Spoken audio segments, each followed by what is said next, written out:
Ayan, mag-video ako ng before kasi may client akong nagbenta ng mga gamit. Cabinet, kama. Ayan, binigay niya sa akin yung ano. Tapos itong mga shelves to.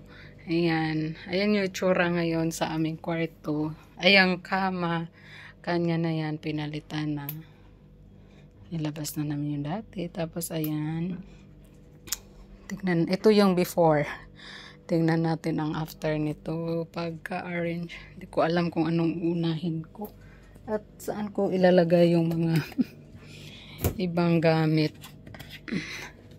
Pero yan siguro tatanggalin ko.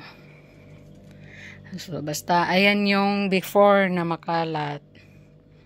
Tingnan natin kung may pagbabago sa after.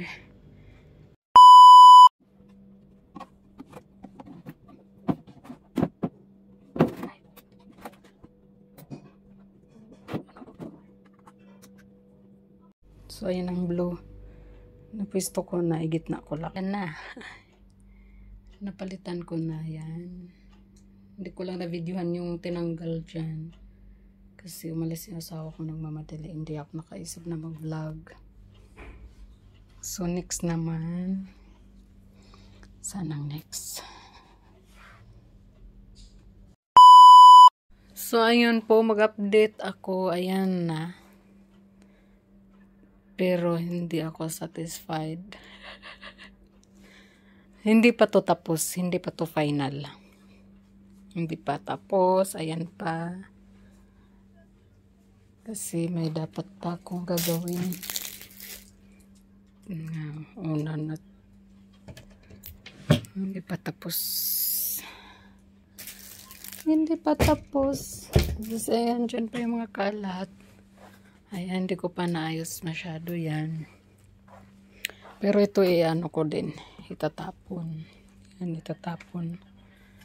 Ayusin ko pa yan kasi parang ano pa, nasa palengke. Hindi ako satisfied. Ayan po, mag-update ako. Time check, mag 3 AM dito sa Qatar. So, ayan. Yun yung update. Ito ikakabit pa yan doon. So, hindi pa to 100% na final. Tapos, lalagyan ko to dito ng harang. Dito, para sa pin. Lagyan ko ng harang dyan. Tapos, ito, pansamantala din. Tapos, ayan yung cabinet. Pero, balak ko ito. Ilagay ko dyan, pagpalitin ko silang dalawa. Yung hangiran, pagpalitin ko para lagyan ko dyan ng damit. Hangiran ko dyan ng damit. Tapos ayan na yung mga shoes. Magulo pa rin talaga. Pero parang gusto ko lagyan ng cortina. Tapos ayan na. Ito na yung salad master na mga kaldero. And pag magbago pa yung isip ko, babaguhin ko pa rin to. Or pag nagsawa na lang kasi nakakapagod talaga mag-rearrange pag maliit lang yung room. So, ayan lang po. Mag-update din ako pag nakagrocery na kami. At ito, pagkalipat nito, ito, dito. Mag-update ako ulit. So, ayan na siya. Nakalimutan ko palang i-update kayo sa aking cabinet. So, ayan, konting hanger lang malalagay. Tapos yung mga kumot. Hindi ko na nga siya naayos pagtupi kasi talagang pagod ako. Pagkagaling client, saka ko ginagawa. Kasi ko yung mga panty. Ayan.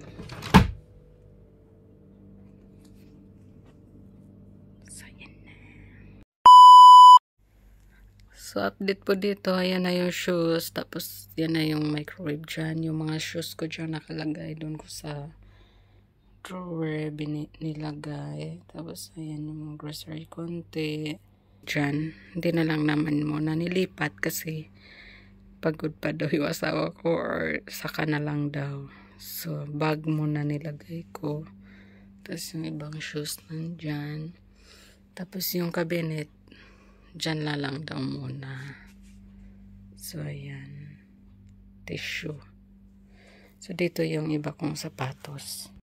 Dyan ko na lang nilagay yung iba kong shoes.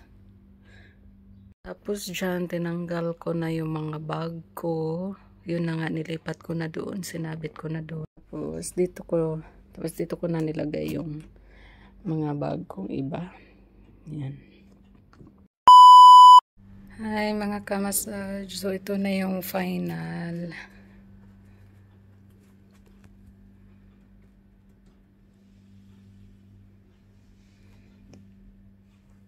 Yan.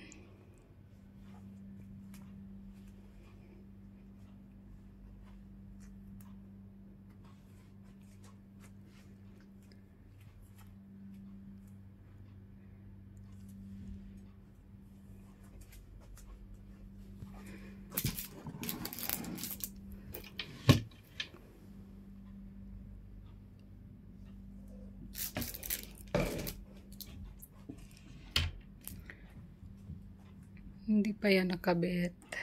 Busy pa yung asawa ko. Hindi na rin nalagyan ng sapin at ito hindi pa nakabit.